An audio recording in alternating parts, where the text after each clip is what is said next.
Shalom, all praises to Yahweh, Ba Hashem, Yahweh Shah, Ba Hashem, Rakakwadash.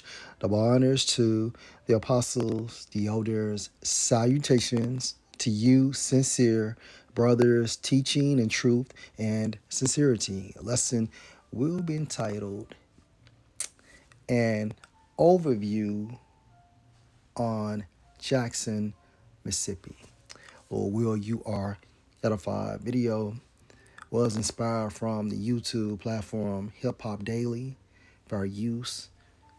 And this video is entitled Murder Town, Mississippi, the most dangerous city in America. Again, for our use, I will speed it up.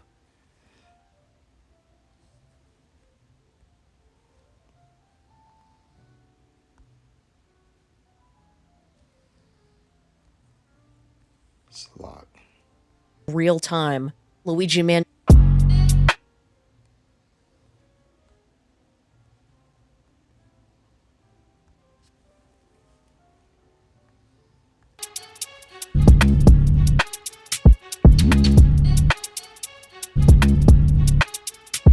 In a lot of wild cities in America, the streets are like war zones. But there's only one place that earned the name Murder Town. Jackson, Mississippi is one of the deadliest places in the world. From shootouts at schools to decapitated heads being left on front porches, today we're breaking down why everyone is terrified of Murder Town, Mississippi.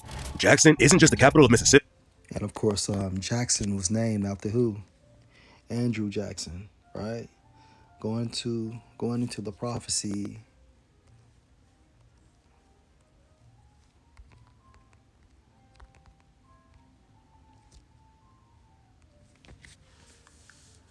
Psalms 49 and 11, their inward thought is that their houses shall continue forever and their dwelling places to all generations.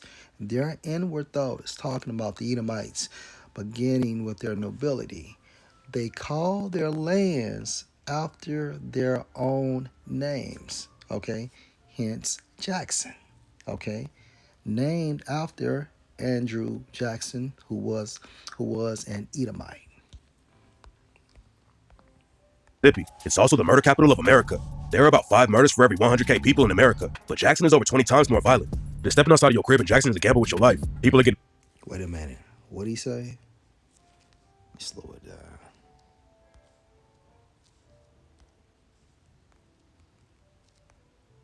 Today we're breaking down why everyone is terrified of Murder Town, Mississippi. Jackson isn't just the capital of Mississippi, it's also the murder capital of America. There are about 5 murders for every 100K people in America, but Jackson is over 20 times more violent.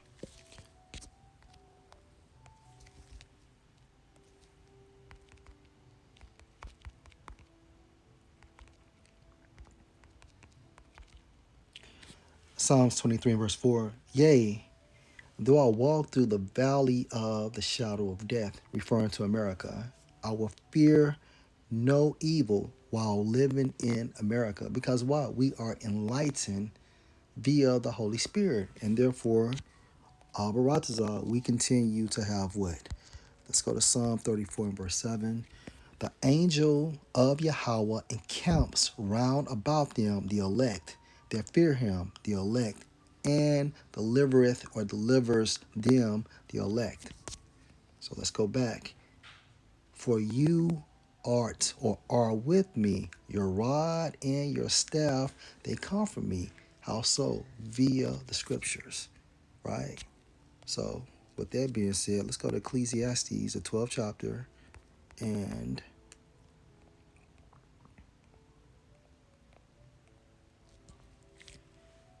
verse 11 in the NLT. The words of the wise are like cattle prods, painful but helpful. Their collected sayings are like a nail-studded stick with which a shepherd drives the sheep. So this truth is likened to what? Back into Ecclesiastes 12 and 11, this time in the KJV. The words of the wise are as golds or goats, and as nails fastened by the masters of assemblies, which are given from one shepherd. So if you know anything about a nail does what? It stabilizes something. And that's what this truth does. The truth stabilizes us in the spirit, and this is manifested in our physical lives. Okay, when you look at this term, a goad or goets, okay, this is like a driving instrument that's used to guide the sheep. And that's what the word does. Okay, so not only does it stabilizes us, but it drives us into the avenue of righteousness. All right. Island. Just stepping outside of your crib in Jackson is a gamble with your life. People are getting robbed and shot almost every day, and nobody knows what to do about it. If you're not from Jackson, it's better to stay far away. And even reporters need to stay strapped up in there in Murder Town. You good though, man.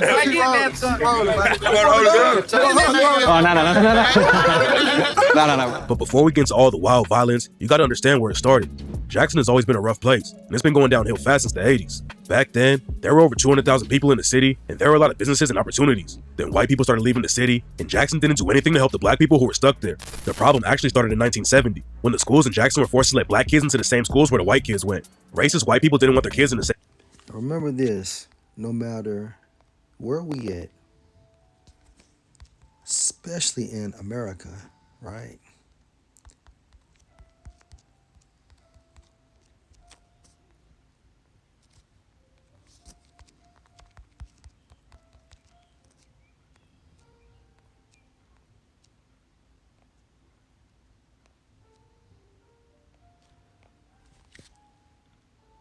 It says Ruth 1 and 20, and she said unto them, Ruth, okay, no, Salakia, I'm tripping, Salakia, Naomi, Ruth 1 and 20, and she said unto them, who said this, Naomi, call me not Naomi, call me Mara, okay, for the Almighty has dealt very bitterly with me, okay, and America, when modified, comes from the origin of this word, Mara, which means bitter. So we were brought to America / the Americas because Yahweh, Bahasham, Yahushua was going to deal very bitter with us. Okay? Look at all the atrocities we have been through. Same schools, so they started leaving Jackson. Now, Jackson is over 80% black, and racism is still a huge issue. The city doesn't get enough money from the state because the people who live there are black, and they haven't even had safe drinking water for years. In Jackson, you gotta boil your water before you drink it, and when you take a shower,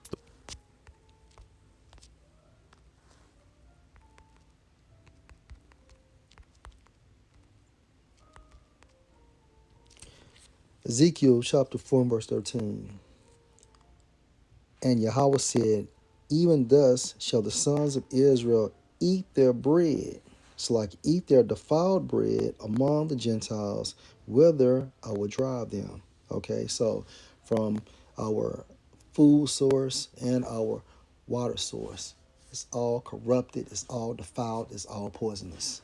Okay, so it's via the Holy Spirit, the grace of the Most High, through his son Yahushua, we are still living at this time frame. the water that comes out of the pipes is brown.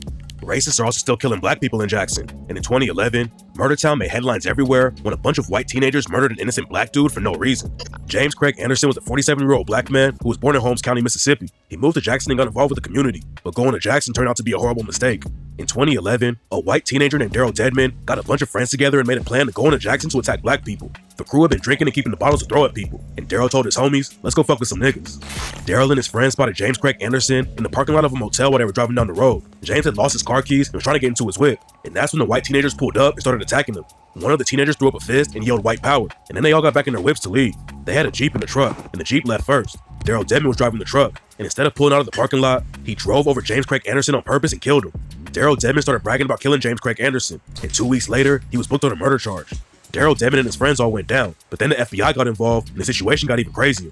The FBI started investigating hate crimes against black people in Jackson, and they found out how bad it really was. In just a few months between 2011 and 2012, a black dude was attacked for walking by a golf course and was beaten so badly that he started begging for his life. Another black dude almost got run over by a bunch of white people, but he was able to jump out of the way. And there were a bunch of white people who had been driving around trying to hit black people with glass bottles. But that's not even the most brutal part of the story. And what happened next was like something out of a horror movie. Daryl Dedman got hit with 2 life sentences for killing James Craig Anderson, but at the same time, his cousin Christian Dedman was working as a narcotics investigator just south of Jackson in Rankin County. Christian Dedman and 5 other cops were part of a crew that called themselves the Goon Squad, and they were involved with one of the craziest cases in Mississippi. Dedman had already killed an allegedly innocent dude in 2019, and in 2021, 2 other members of the Goon Squad killed another guy and got away with it. Then in 2023, Christian Dedman and the rest of the Goon Squad broke into a house and kidnapped 2 dudes named Michael Jenkins and Eddie Parker. The Goon Squad beat the dudes and tased them. Then one of the cops found the dildo and shoved it into Eddie Parker's mouth. Christian Dedman told the dudes that he was going to rape him, and the only reason he stopped is because Michael Jenkins shit himself. Then the Goon Squad started hitting Michael Jenkins and Eddie Parker with a piece of wood and a sword. Christian Dedman started shooting into the backyard, and one of the other cops stuck a gun in Michael Jenkins' mouth and let off a shot. Before the Goon Squad left the crib, they planted a gun and meth inside. They tried to say that Michael Jenkins was shooting at them, but eventually the truth came out, and all 6 cops were booked for torture and hate crimes. The Goon Squad was making headlines, but that same year, something even crazier went down in Jackson. A woman named Betterson Wade called the Jackson police and reported her son missing in March 2023. Betterson Wade didn't even want to call the cops at first because they had already killed her brother a few years earlier, but she freaked out when her 37-year-old son went missing and didn't know what to do. The cops told Betterson that they didn't know anything, and she spent the next 7 months looking for her son. But what she didn't know is that her son had already been killed by the police and was buried behind a jail. Betterson's son had been run over by a police car and killed. Then they buried him behind the jail without telling her. The cops had buried over 200 people behind the jail, and nobody knows how many of them had been killed by the police. According to the Jackson government, the bodies were all from people who didn't have families, but that was cap. Betterson Wade's son had identification on him when he died, but the cops never tried to get in touch with Betterson Wade because she was already suing him for killing her brother. Murdertown probably has the worst cops in Mississippi, but the whole state is known for having dirty police. And all the way back in 1965, a dude named Phil Ox wrote the track "Here's to the State of Mississippi" and said, "And here's to the cops of Mississippi. They're chewing their tobacco as they lock the prison door, and their bellies bounce inside them when they knock you to the floor. No, they don't like taking prisoners in their private little wars. And behind their broken badges, there are murderers and more." And in 2023, the police murdered another dude named Keith Muriel. Keith Muriel was hanging out in the parking lot of a hotel when a security guard called the cops on him. A cop showed up and told him to leave. But then a little while later, Keith Muriel went back to the parking lot and 3 cops attacked him for no reason. The cops threw Keith Muriel on the ground and tased him over 20 times while he was screaming and begging for him to stop. A lot of people don't know how deadly tasers can be, especially when you're over 40 years old like Keith Muriel was. After they finished torturing Keith Muriel with tasers, the cops threw him in the back of a police car and didn't even check to make sure he was still breathing. And by the time paramedics finally showed up to check on him, Keith Muriel was already dead. The cops aren't the only ones killing people though. The streets of Murdertown are deadly, and the goons there will take your own gun and shoot you with it. Gangs are all over the city too. Jackson has Gangster Disciples, Latin Kings, Black P-Stones, and one of the biggest sets of fight stores in America. There's another crew in Jackson called the Simon City Royals, and they were causing so much violence in the city that the cops had hit them with a RICO case. The Simon City Royals were kidnapping people and torturing them, shooting their ops, and moving weight all over Mississippi. 37 Simon City Royals got locked up, but they've been killing people in prison too. Back in 2018, one of the top dudes in the Simon City Royals told Dylan Hefker and Robert Williams to kill a dude they were locked up with. Dylan Hefker and Robert Williams made a couple of knives, and when they spotted the dude, they stabbed him to death, and the only thing they got back was a couple $100 in their commissary account. The Simon City Royals are the most brutal gang in Jackson, and they've even tortured their own people. In 2015, a Simon City Royal affiliate did something to piss off an OG, so other members of the crew kidnapped him and took him to a hotel room. That's when they tied the dude up, tortured him for hours, and then burned off his tattoo. The gangs in Jackson are sliding on each other, but innocent people are always caught up in the beef too. Back in January 2024, 2 shooters were chasing each other down the street and letting off shots. The shooters didn't hit each other, but an innocent dude was tragically caught in the middle and killed. The violence in Jackson is crazy, and there's a lot of dudes in the streets who are trying to make it out of the trenches by rapping. Jackson has strong ties to the rap game because of dudes from the city like David Banner. David Banner started out rapping in the 90s, but he really blew up from producing. He made beats for T.I. and worked with other big artists like Lil Boosie, Lil Wayne, and Snoop Dogg. Afro Man also came up in Jackson, and he proved out wild dudes from Murdertown Nar when he punched a fan on stage back in 2015. Rappers from Murdertown have love for the city, but they know how dangerous it can get. Mississippi Rel is a rapper from Jackson, and he said you can't be scared if you pull up to Jackson because the dudes there will smell the fear on you. You can't be scared when you come down here too, because they gonna smell that fear. There are a lot of underground rappers in the city, but the dude who was putting on for Jackson the most was a rapper named Lil Lonnie. Lil Lonnie was putting Jackson on the map in the mainstream and was about to really pop off. But then, he became another victim in Murdertown.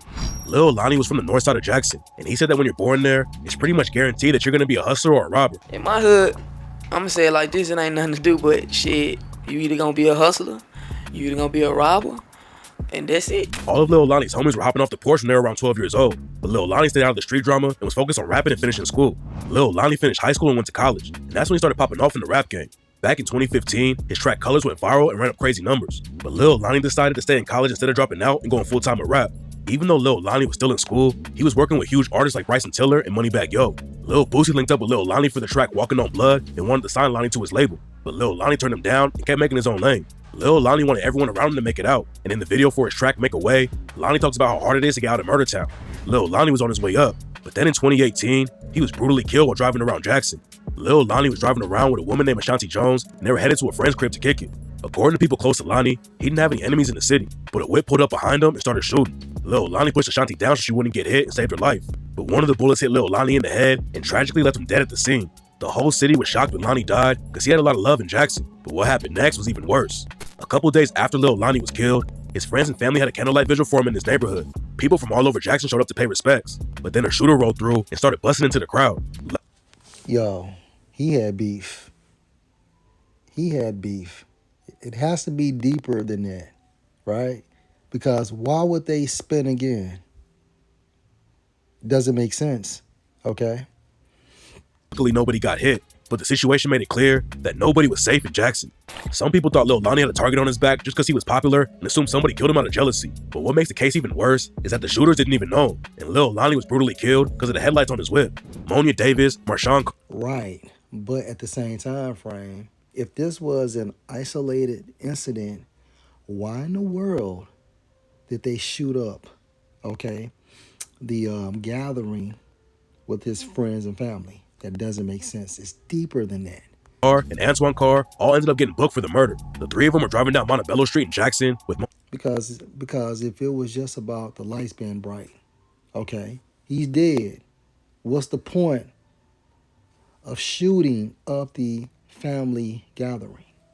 Davis's girlfriend, Sonata Lewis. According to Sonata Lewis, Monia Davis was mad because the headlights of the whip behind them were too bright, so he pulled over and hopped out with a gun. Antoine and Marshawn got out with guns too, and all three of them started shooting. They had no idea who was in the whip they were shooting at, and they murdered Lil Lonnie just because his headlights were too bright. Lil Lonnie's death was shocking, but this next murder was so brutal, it doesn't even sound real. June 10th, 2017 seemed like a normal summer day in Jackson. The weather was bright and sunny, and kids were running around on summer break. But at 9 a.m., the cops got a crazy call and rode up to a house on the 1500 block of Deer Park Street. The first cop who pulled up to the scene had no idea what he was about to find. On the front porch of the house was a human head, and it belonged to the cop's cousin, Jeremy Jackson. The news about the decapitated head spread like crazy all over the city, and somebody started sending photos of it around. Jeremy Jackson's brother, Corey Jackson, was at work, and he got a call from their other brother. The other brother sent Corey the photo of Jeremy's head, and that's how Corey found out about the murder. Then a few hours after Jeremy's head was found on the porch, some kids were playing in the woods around a mile from the scene, and that's where they found Jeremy's body. The cops rushed over and discovered that Jeremy had been shot in the leg, and his body had been set on fire. The gunshot and fire isn't what killed him though, and according to the coroner, Jeremy was still alive when his head was cut off.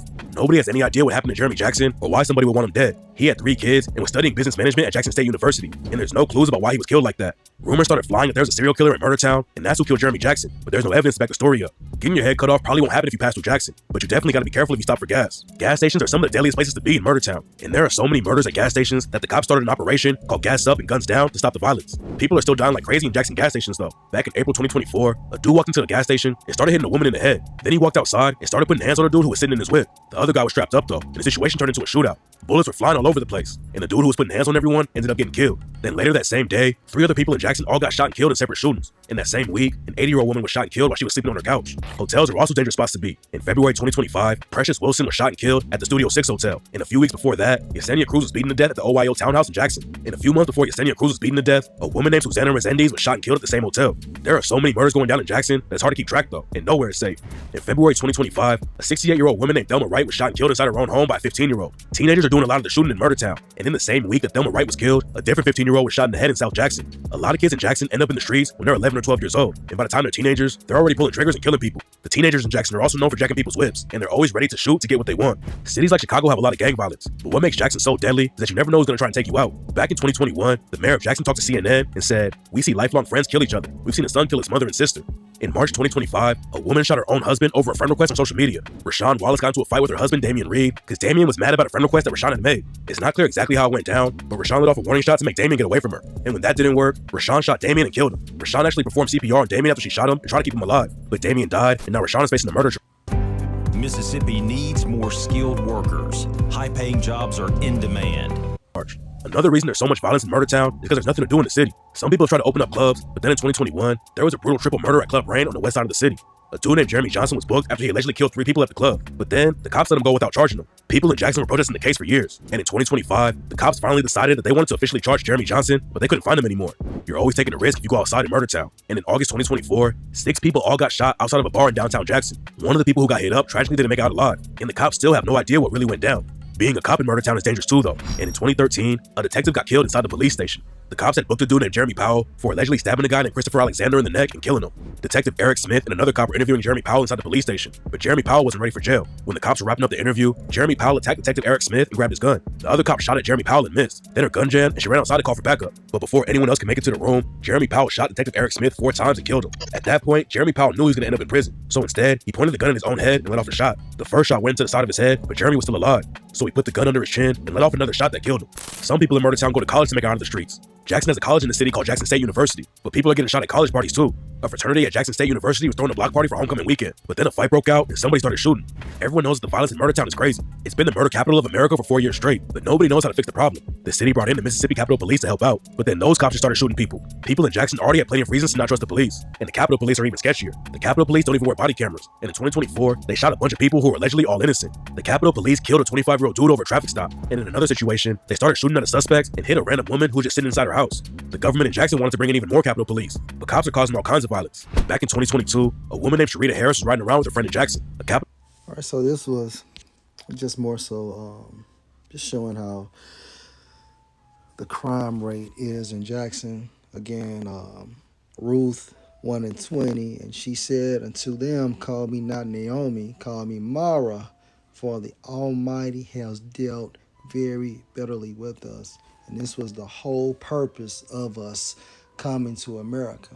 And towards the end, right, the Most High was going to release that Holy Spirit, okay, and gather his elect, starting with the 144,000, who has received the tender mercies of David. And ultimately, that's going into the precious blood of Yahweh Shah, right? So, with that being said, last precept. This is Daniel chapter 7 and verse 25. "And he shall speak great words against the Most High, and shall wear out the saints of the Most High." He in the form of America. And wear out actually in the Hebrew is defined as constantly / ongoing harassing from a spiritual / physical sense, okay? "And think to change times and laws, which he has done," right? "And they shall be given into his hand until a time and times and the dividing of time." So what is a time? 100 years. What is times? 200. So what's 200 plus 100? Is 300. And the dividing of time. So what is half of 100 is 50. So you put all of this together, 350 years, right? So our end of punishment is coming abruptly to an end. Lord will, this was an edifying lesson. Shalom.